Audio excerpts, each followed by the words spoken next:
코로나 바이러스 사태로 하나님의 집인 교회는 캄캄한 어둠이 가득합니다. 밝은 불빛도, 또 찬송 소리도, 예배도, 서로 떠드는 교제도, 또 먹고 나누는 식탁도 없습니다. 문득 드는 생각이 이스라엘이 성전을 빼앗기고 예배하지 못했을 때 바로 이랬을까 하는 그런 생각이 듭니다. 참 무거운 마음으로 오늘 여러분과 함께 말씀을 나누는 것이 제 솔직한 심정입니다. 이와 같은 연장선상에서 결국 기독교연합회에서는 가장 중요하게 생각하고 있는 부활절 연합예배 행사를 취소할 수밖에 없는 상황에 이르게 되었고, 또 각 교회마다 공예배가 중단이 되고 교회 문이 닫히면서 성도들이 흩어져 가정에서 일터에서 이제 예배를 드리게 되었습니다.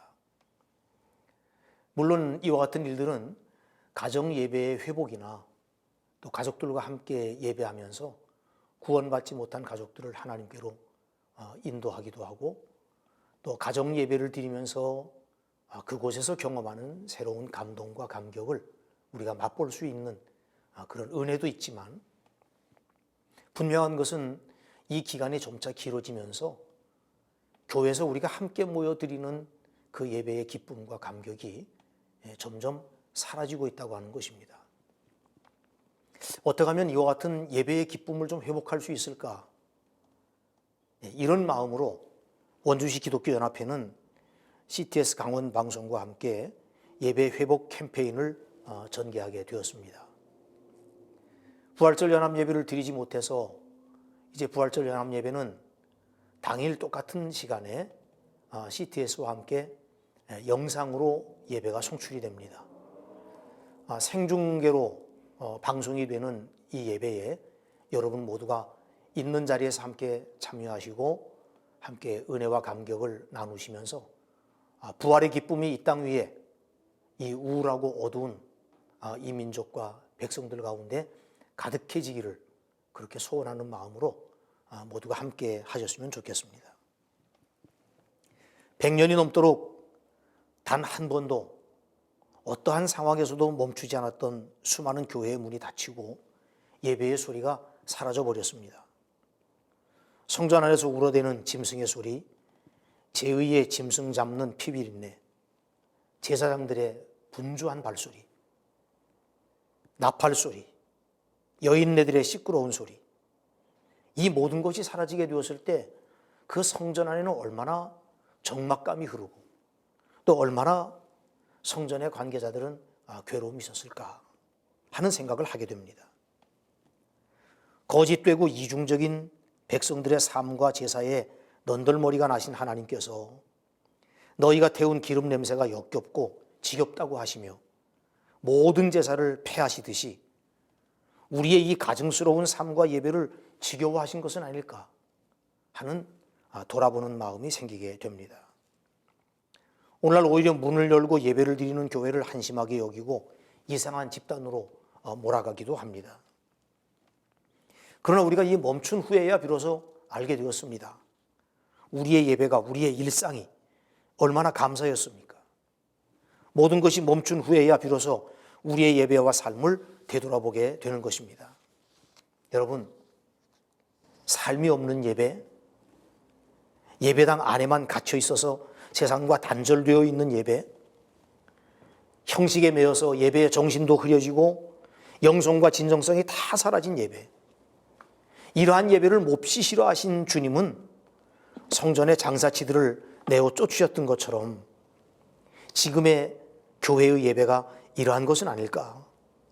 교회의 모든 공예배를 닫으시고 가정으로 삶의 터전으로 우리 예배를 다 흩으시는 하나님의 뜻이 바로 여기에 있는 것은 아닐까 하는 고민과 성찰이 오늘 우리들에게 반드시 필요한 것입니다. 우리 인생에서 예배보다 더 소중한 것은 없습니다. 예배보다 더 먼저 할 일도 없고 예배보다 더 가치 있는 일도 없으며 예배보다 더 바쁘게 할 일이 없습니다. 우리 인생에 있어서 가장 우선순위는 바로 예배의 영역이라고 하는 것을 우리가 명심해야 합니다. 내 삶 자체가 예배가 되어야 합니다. 일주일 중에 첫날인 주일날을 가장 소중하게 여기는 이유가 무엇입니까? 바로 예배 때문입니다.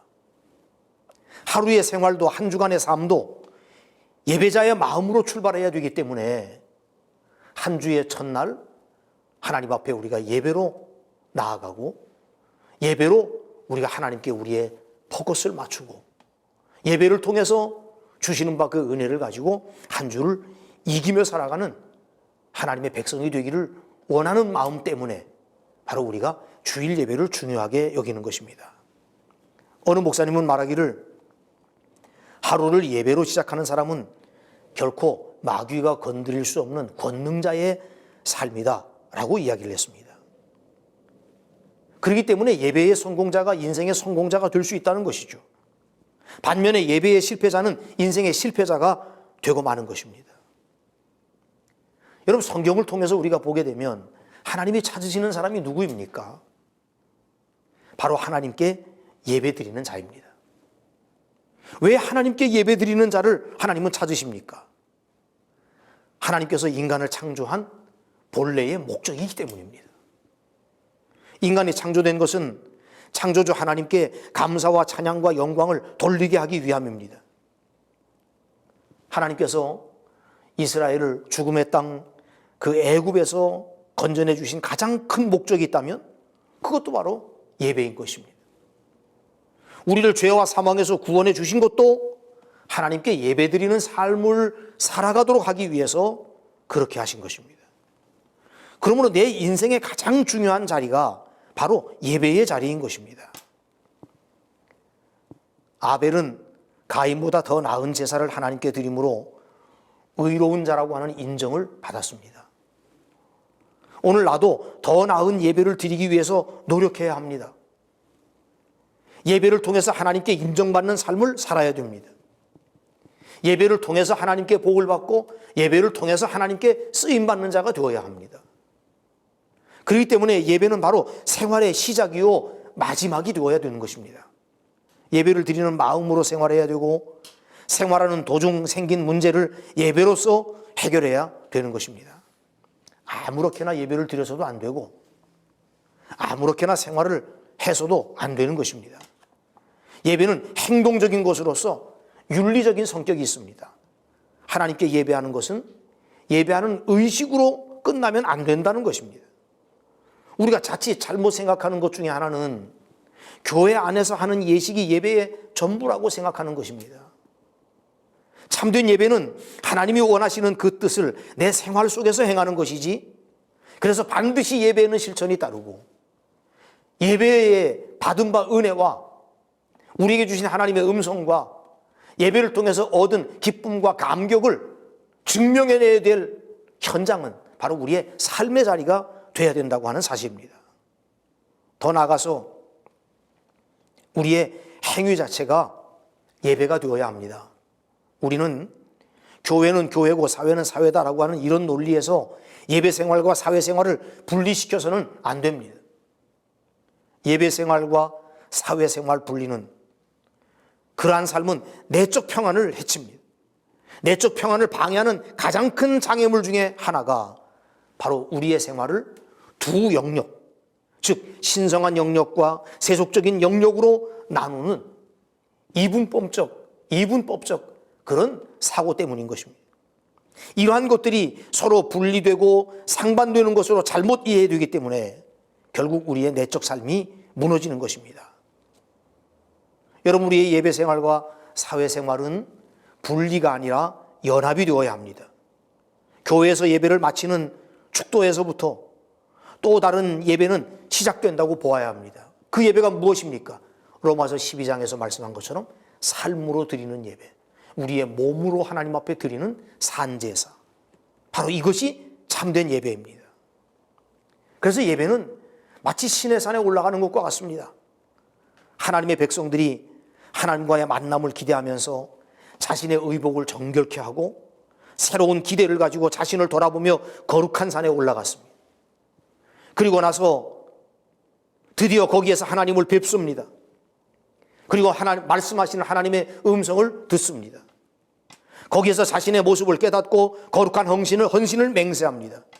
그리고는 하나님을 만나고 주의 음성을 듣고 깨닫게 된 그 기쁨과 축제 분위기 속에서 산을 내려오게 되는 것입니다.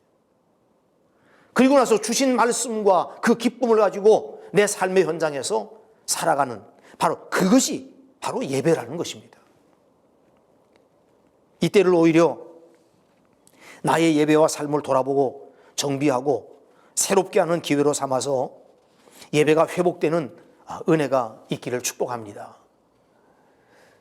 원주의 기독교연합회에서는 이 일을 위해서 오랜 기간 동안에 교회의 문이 닫히고 공예배가 중단될 경우에 많은 이들이 이 예배의 기쁨을 상실하면 어떡할까? 또 교회에서 함께 예배하고 함께 마음을 합해서 하나님 앞에 올려드리는 그 예배의 감격을 잃어버리면 어떡할까 하는 그런 우려를 가지고 여러분의 예배의 기쁨을 회복하기를 원하는 마음으로 우리 CTS와 함께 5월 마지막 주일인 5월 30일에 이제 예배의 기쁨을 회복하라고 하는 집회를 준비하고 있습니다. 그때가 되면 여러분들 모두가 다 나오셔서 그동안 함께 예배하지 못했던 그 마음의 모든 우울함을 다 털어버리고 함께 예배하는 곳 속에 임재하시는 하나님의 그 놀라운 영광과 은혜를 우리 모두가 만끽하는 그런 기회가 될 수 있기를 원합니다. 예배는 결코 대신 드려줄 수 없는 것이기 때문에 예배 드리는 사람 역시 언제나 책임을 벗을 수가 없는 것입니다. 오늘날 현대교회는 예배를 드릴 때 형식주의에 빠지기 쉬운 위험을 많이 안고 있습니다. 그래서 예배를 어디에서 드리느냐 하는 것보다 더 중요한 것은 예배하는 사람이 어떤 마음으로 어떻게 예배를 드리느냐 하는 것은 비교할 수 없을 만큼 중요한 것입니다. 우리 모두가 지금 다 교회에서 예배를 드리지 못하기 때문에 얼마나 마음이 안타깝고 슬픈지 모릅니다. 가끔 저희 교회 성도님들을 만나게 되면 우리 교회 성도님들이 오래간만에 제 얼굴을 보면서 눈물을 흘립니다. 저도 눈물이 납니다. 그들 모두가 다 동일하게 하는 말이 목사님 교회에 너무 오고 싶어요. 함께 드리는 예배가 너무 그립습니다. 그러면서 모두가 눈물을 흘리고 함께 예배하지 못하는 지금의 현실을 모두가 답답해하고 가슴 아파하는 그런 모습을 바라볼 수가 있습니다. 그러나 사실 우리가 어디에서 예배 드리느냐 하는 문제보다 우리는 어떻게 예배를 드리느냐 하는 문제가 우리에게 훨씬 더 소중한 것을 기억해야 합니다. 우리가 예배를 드릴 때 형식주의에 빠지기 쉬운 이 위험을 극복하기 위해서 우리는 먼저 예배 본다라고 하는 이 말부터 우리가 먼저 고쳐 써야 될 것입니다. 예배는 하나님께 드리는 것인데 분위기나 형식, 그저 사람에게 관심을 두기 때문에 이런 표현을 사용하게 되는 것은 아닌가 생각해 볼 일입니다. 또 한 가지는 설교를 들으러 예배에 참석한다고 하는 생각입니다. 이것이 오늘날 예배를 형식주의에 빠뜨리기 위한 아주 중요한 위험한 요소에 해당되는 것을 우리가 잊지 말아야 합니다. 마치 이렇게 생각하는 사람은 설교 외의 순서들은 예배의 액세서리로 생각하기 때문에 그저 예배에 늦게 오더라도 설교만 들을 수 있다면 다행이라고 그렇게 생각하지요. 물론 설교 듣는 것은 아주 대단히 중요합니다. 우리 중에 임재하시는 하나님의 음성을 경청한다고 하는 것은 그 자체가 하나님을 높이고 경배하는 행위가 되기 때문입니다. 그러나 설교 듣는 것에만 모든 관심을 집중시키는 것이 예배의 전부가 아니라고 하는 것을 우리는 깨달아야 합니다. 설교가 중요한 만큼 기도와 찬양과 헌금과 교제가 모두 중요합니다. 이 모든 순서를 통해서 하나님을 높이고 경배할 수 있어야 그것이 바로 건강하고 성숙한 예배가 될 수 있습니다. 그리고 특정한 형식에 매이는 것도 아주 위험한 것일 뿐만 아니라 예배의 기쁨과 감동을 빼앗아가는 아주 위험한 요소에 해당합니다. 성경에는 예배의 절대적인 형식이 나타나지 않았기 때문에 우리는 어떤 형식의 종이 되어서는 안 됩니다. 예배의 생명은 우리의 마음을 전심으로 드리는 데 있기 때문에 우리가 예배를 통해서 우리의 마음을 다 드릴 수 있다면 그것은 다 유용한 것이 되고, 아무리 오래된 전통이라도 자신을 하나님께 드리는데 유용하지 않는 것이라면 그것은 좋은 것이라고 말할 수가 없는 것이죠. 하나님은 마음을 드리는 예배자를 찾으십니다. 성도의 생활 중심이 예배요, 성도의 생활은 예배의 연속이라고 할 수 있는데, 이것은 우리가 주일 예배를 중요하게 여겨야만 하는 이유가 되는 것입니다. 왜냐하면 우리가 드리는 모든 예배의 중심이 주일 대예배에 있기 때문에 주일 예배의 생명을 잃어버리면 모든 예배도 무너지기가 쉽기 때문입니다. 그러면 오늘날 우리는 주일 예배를 포기한 것이 아니고 주일 예배의 형식이 바뀌어진 것입니다. 그것도 일시적인 짧은 기간 동안에 바뀌어진 이 주일 예배의 형식을 통해서 중요한 것은 어떻게 전심으로 온 마음을 다해 하나님께 경배와 찬양을 드릴 수 있는가. 그것이 우리가 감당해야 될 가장 중요한 문제입니다. 그것이 잘 되기만 하면 여러분이 드리는 예배의 자리가 가정이 되었든 교회가 되었든 아마 거기에는 놀라운 하나님의 은혜가 임하게 될 줄로 믿습니다. 이 고상하고 아름다운 일을 위해 우리가 할 수 있는 일들이 많이 있습니다. 먼저 우리들의 책임은 정성껏 준비하는 일입니다. 예배를 방해할 수 있는 장애물들을 미리 처리해야 될 것이고, 예배를 담당할 사역자들을 위해서 기도해야 될 것이며, 마치 왕에게 초대받은 사람들처럼 마음과 옷도 준비해야 할 것입니다. 그 예배의 자리가 어디든 관계없이 예배자는 동일한 준비가 반드시 필요한 것입니다. 여러분, 이제 우리 모두가 이 예배의 기쁨을 회복하고 우리도 하나님을 향한 뜨거움을 좀 더 표현해 볼 수 있기를 원합니다. 물론 어떤 예배 형식이 우월하다고 말하는 것은 아닙니다. 형식에 관계없이 모든 예배는 본질적으로 그 대상과 목적과 본질이 동일한 것입니다. 하나님이 기뻐하시지 않는 예배라면 수천 번 드린다고 무슨 의미가 있겠습니까? 하나님이 기뻐하시지 않는 예배라고 한다면 아무리 많은 사람들이 모여 있다고 한들 그것이 무슨 소용이 있겠습니까? 그러나 하나님이 기쁘게 받으시는 예배는 단 한 번을 드려도 세상에서 가장 고귀하고 아름다운 일입니다.